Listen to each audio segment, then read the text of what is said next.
ECB President Christine Lagarde says U.S. policy uncertainty is a chance to boost the euro's international role. She's laid out her game plan to set up what she calls a global moment for the common currency.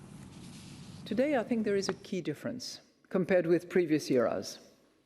With the euro as the world's second largest currency, there is another international currency alongside the dollar.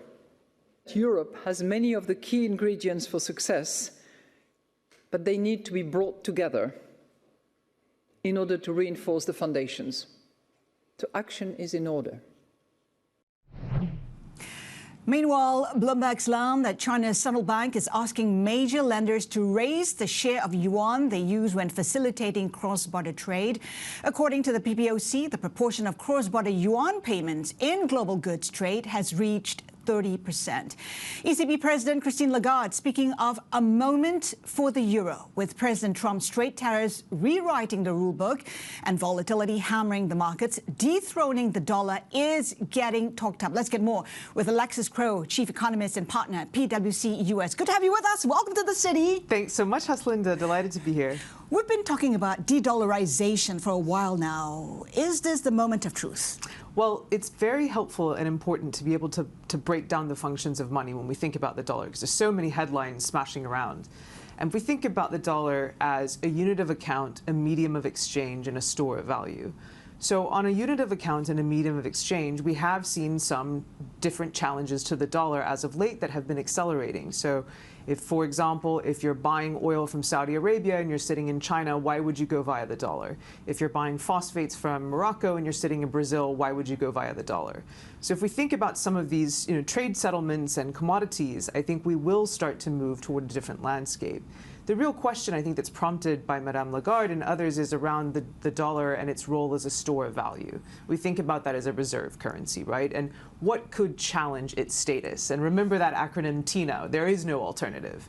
So as we just discussed, 59% of global reserves still held in US dollar. The only real currency that it gave way to was to the euro after the inception of the euro. RMB is still holding flat at 3%. What we forecast is just this lower, slower burn out of the dollar. And it's not only tariffs, but it's also the question of trust with regard to alliances that may prompt other central banks to reduce their holdings of the dollar over time. So we're talking about a dent rather than dethroning of the dollar. But Madame Lagarde, as you said, talked about how this is the euro's moment. How does it seize that opportunity? Well, we clearly see markets responding to this, right? Where the rare moment with the euro strengthening, German bond yields strengthening. I would also say the Swiss franc is yet another European currency that's really been benefiting. And not to mention the yen. Yeah, absolutely. Absolutely. $57 billion of foreign investment coming into Japanese liquid markets in April. But really, I think for the euro, the question is, one thing we see is, yes, the rest of the world is getting on. I never thought I'd see the day when Starmer would be discussing, deeper ties with Macron on security. And so I think there are trends in this direction, obviously Germany removing the debt brake. One thing that we need to look for is, would Europe move closer toward fiscal union, right? Will we see the issuance of more common debt potentially to fund the energy transition, to fund energy security, to fund the defensification of Europe? And these are things that I would think would further enshrine the euro's status. So you talk about a slow burn for the dollar right now in excess of 50% in the basket.